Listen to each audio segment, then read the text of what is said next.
Greetings and salutations, Exile. In this video, I'm going to discuss the meta of what I've kind of discovered over the last two weeks and the overall. I've been doing quite a bit of testing in the two-handed weapon, one-handed weapon.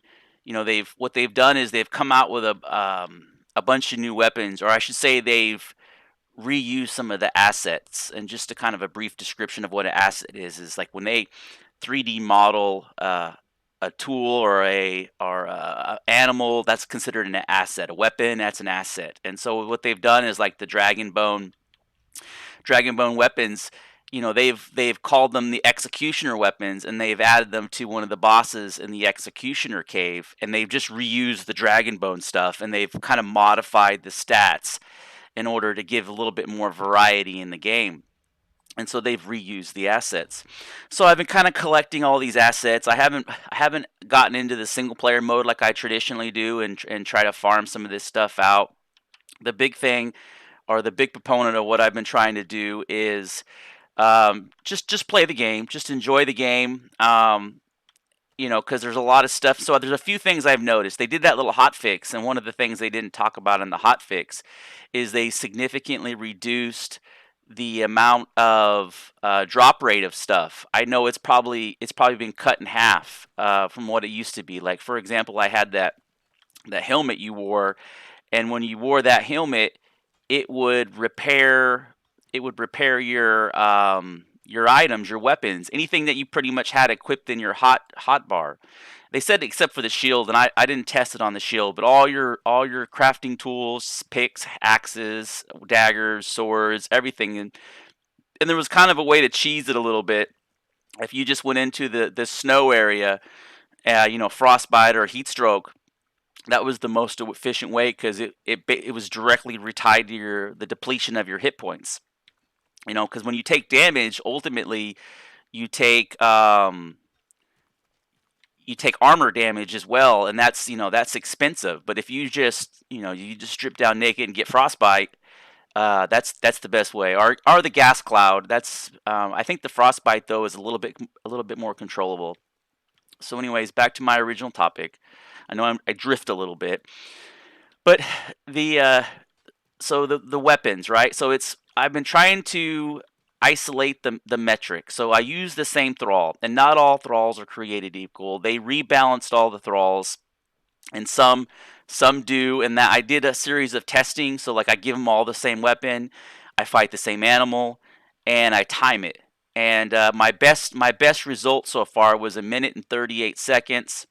And some of the results were actually kind of surprising, but we're going to talk about weapons. And um, the they completely had nerfed the Crom sword, and they didn't do it in base stats. They did it through animation. And so what would happen is when the thrall had the Crom sword equipped, it would do a combo, and then it would step back like this. I know it's dark. It would step back like this, and then it would do a combo, and then I know it's dark. I'm sorry. That's how I roll with my videos. Is I do videos in the dark. Um, but then it would step back, and two things happen when this occurs. Is the first thing that happens is because it's stepping back, it allows the monster or the boss to break through the hyper armor, right? Because hyper armor is like a hidden stat, and so two-handed swords have hyper armor. So if they're in the progress of doing a combo, they don't get stunned because hyper armor is like anti-stunning. So they don't get stunned. They finish the combo. But if you have let's say a one-handed sword and you're mid strike and somebody hits you, you get interrupted and you stagger back because your one-handed sword doesn't have hyper armor. And so what they had done though is they added this animation where you step back like 3 times, and that allowed that monster to hit you and knock you down, and then you have to get back up. And so I tested out a whole bunch of weapons just to see, trying to find the new meta. I was thinking if I could get a shield that did like 50 damage and an axe that did 50 damage combined, that would be 100. And and it's not quite there because the shields, the thralls will incorporate, they'll do a combo and then raise the shield. They've really improved the AI on the shields. The thrall will raise the shield, and because of that, that script or that combo, what it has done is it has allowed, blocking of like 60% of the time, just because it goes through its animation, its combo, and then it's blocking. And so the monster, of course, it's being hit, and it doesn't have hyper armor, so it's staggering. And by the time it rolls around to attacking you, the thrall has its shield up because that's his script combo, and it's effective. I mean, it does work. And so if you put a shield, on a thrall with a truncheon, that's an effective weapon. I mean, that's effective for taking out, and capturing thralls. So back to my original discussion. The, the Crom Sword, they've gotten in there and they've boogered up. It's crazy to think that they would nerf something and spend a bunch of time, um, rewriting animations and scripts. So I don't know if it's something to come. If they've basically kind of categorized the Crom Sword as, in a different AI category, and they're creating a separate AI for a weapon type, or they're trying to nerf the two-handed swords and they're testing it.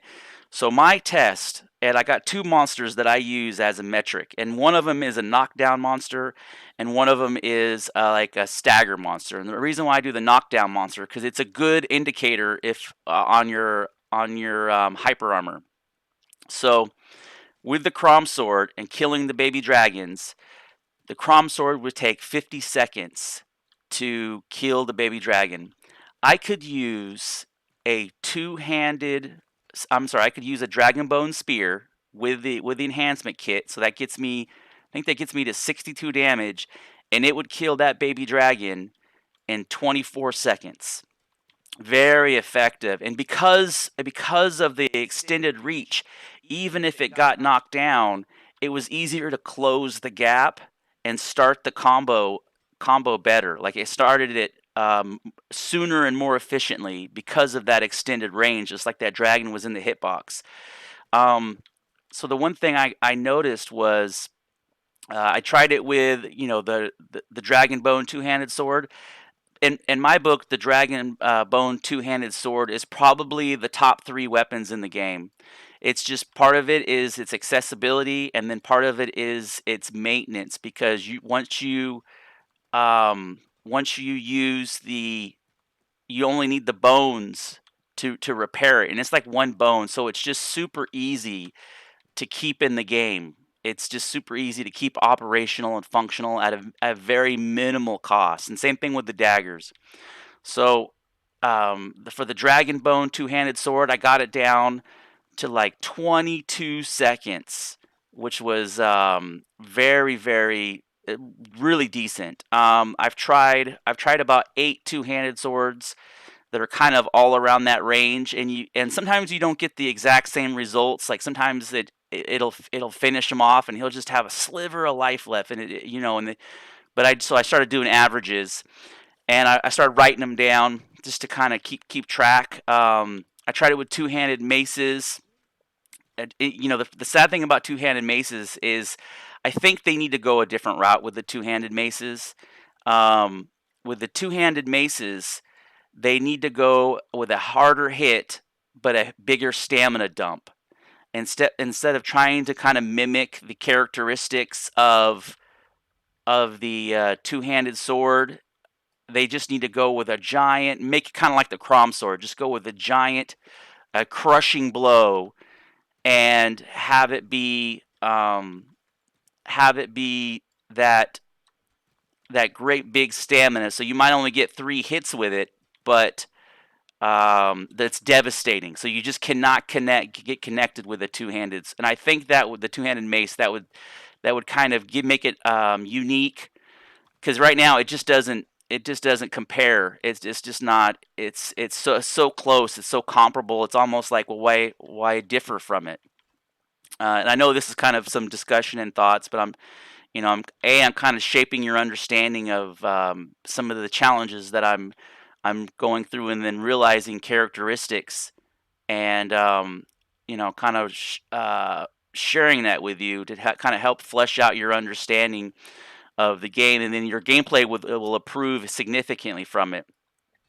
Another thing that I've been testing out is bleeds. I've been trying to figure out how to stack up a series of bleeds on an animal or a beast or monster, and then have that thrall be able to tag the bleed, tag the monster with a bleed, and continuously refresh the bleed. And I can't get him to do it. Like it's just not working. And the problem with daggers are awesome, but on a thrall, that thrall turns into a gymnast. He's like flip, flip, flip, attack, attack, flip, flip, flip, attack, attack, flip, flip, flip, and it's like Jesus. It's just out of control how much jumping around your thrall is doing. It's like you're at a Circus Olay show or some shit.